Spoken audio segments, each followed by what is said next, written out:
చదువుకునే వాళ్ళకి కాలేజీ రోజుల్లో డిగ్నిటీ ఆఫ్ లేబర్ అనే పదం అందరికీ తెలుసు. అంటే డిగ్నిటీ ఆఫ్ లేబర్ అంటే లేబర్ అంటే ఇక్కడ శ్రమ. శ్రమలో డిగ్నిటీని వెతుక్కోవడం అనమాట. ఆ పదం ఎక్కువగా వాడుతూ ఉంటారు కాలేజీలో.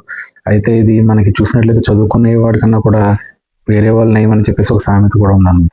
అంటే చదువుకున్న వాళ్ళకి కొన్ని కొన్ని పనులు వాళ్ళు చేయలేరు. కొన్ని కొన్ని అడ్డొస్తూ ఉంటాయి అన్నమాట. వాళ్ళకి కొన్ని కొన్ని ఇబ్బందులు ఎదురవుతూ ఉంటాయి. అంటే వాళ్ళకి మామూలుగా నిజంగా పనిచేసే వాళ్ళతో పోలిస్తే చదువుకున్న వాళ్ళకి నాలెడ్జ్ చాలా తక్కువ. ప్రాక్టికల్ నాలెడ్జ్ చాలా తక్కువ ఉంటదన్నమాట. బయట వాళ్ళకి ఎక్కువ నాలెడ్జ్ ఉంటదన్నమాట. ఇలా మనం చూసుకున్నట్లయితే ఒకసారి ఒక ఇద్దరు వ్యక్తులు రైల్లో ప్రయాణం చేస్తున్నారన్నమాట. అందులో ఒక వ్యక్తి సామాన్యంగా ఉన్నాడు. ఇంకొక వ్యక్తి ఏమో కొంచెం జాబ్ చేసిన వ్యక్తి అన్నమాట. అతని చేతిలో సూట్ కేసు ఉందన్నమాట. ఆ తర్వాత రైలు దిగిన తర్వాత అతను క్వార్టర్ కోసం చూస్తున్నాడు. అప్పుడు ఎక్కడికి వెళ్ళాలి ఏంటంటే నేను ఒక సంఘ సంస్కర్త యొక్క సభకు వెళ్ళాలి, అక్కడ మీటింగ్ వెళ్ళి అతను కలవాలని చెప్పేసి అతను చెప్పడం జరిగింది అనమాట. అయితే ఎందుకు అయితే వెళ్దాం ఏంటంటే బస్ స్టేషన్ బయటకు వెళ్దాం అంటే లేదు, నా సూట్ కేసు మోయడానికి ఒక క్వార్టర్ కోసం కూలీ కోసం చూస్తున్నాను, ఎవరో కనబట్టలేదు అంట్లోకి, ఈ చిన్న సూట్ కేసుకి క్వార్టర్ ఎందుకు, నేనేం వస్తానని చెప్పేసి అతను బయటికి తీసుకెళ్ళి ఆ లగేజ్ చిన్న సూట్ కేసుని తీసుకెళ్ళి బయటకు తీసుకెళ్తాడు అనమాట. అక్కడ ఒక వెహికల్ కనబడితే ఆ వెహికల్ ఎక్కేసి అతను వెళ్ళిపోతాడు అనమాట. వెళ్ళిపోయిన తర్వాత అతను అక్కడ తీరా మీటింగ్ వెళ్తే ఆ స్టేజ్ మీద ఎంతో సామాన్యంగా గడిపిన వ్యక్తి, సూట్ కేసు మోసిన వ్యక్తి అక్కడ స్టేజ్ మీద ఉంటాడు అనమాట.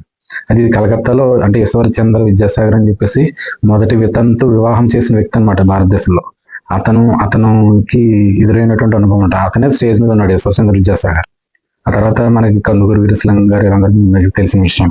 అండ్ దీన్నే డిగ్నిటీ ఆఫ్ లేబర్ అంటారు అనమాట. అంటే ఒక జాబ్ చేసే వాళ్ళు కొన్ని కొన్ని పనులు చేయలేకపోతే, చదువుకున్న వ్యక్తులు కొన్ని కొన్ని పనులు చేయడం చాలా ఇబ్బందులు అనేటువంటి ఎదుర్కొంటాయి అనమాట. అసలు అబ్రహం లింకన్ చెప్పులు కుట్టే వ్యక్తి యొక్క కొడుకు కాబట్టి ఆయన అమెరికా ప్రెసిడెంట్ అయిన తర్వాత కొంతమంది అసూయపడి మొదటి మీటింగ్ లో అభినందన మీటింగ్ జరుగుతుంది కదా, అభినందన మీటింగ్ లో ఒక అతను ఏంటంటే అతని మీద చెప్పు ఒక షూ విసురుతాడు అనమాట. అబ్రహం లింకన్ మీద ఒక సెనేటర్ విసిరినప్పుడు అతను దాన్ని తీసుకుని అప్పుడు ఆయన ఇలా చూసి, దీన్ని విసిరినందుకు నాకు చాలా సంతోషంగా ఉంది, ఎందుకంటే మీరు నా తండ్రిని గుర్తు చేశారు, అతని యొక్క పనితనాన్ని గుర్తు చేశారు, ఇంత అందంగా చేస్తారని మా తండ్రి చేశారని నాకు తెలియదు, అసలు శ్రమ యొక్క సౌందర్యాన్ని నాకు గుర్తు చేశారని చెప్పేసి చెప్పడంతో ఆ సెనేటర్ సిగ్గుతో తలదించుకుంటాడండి.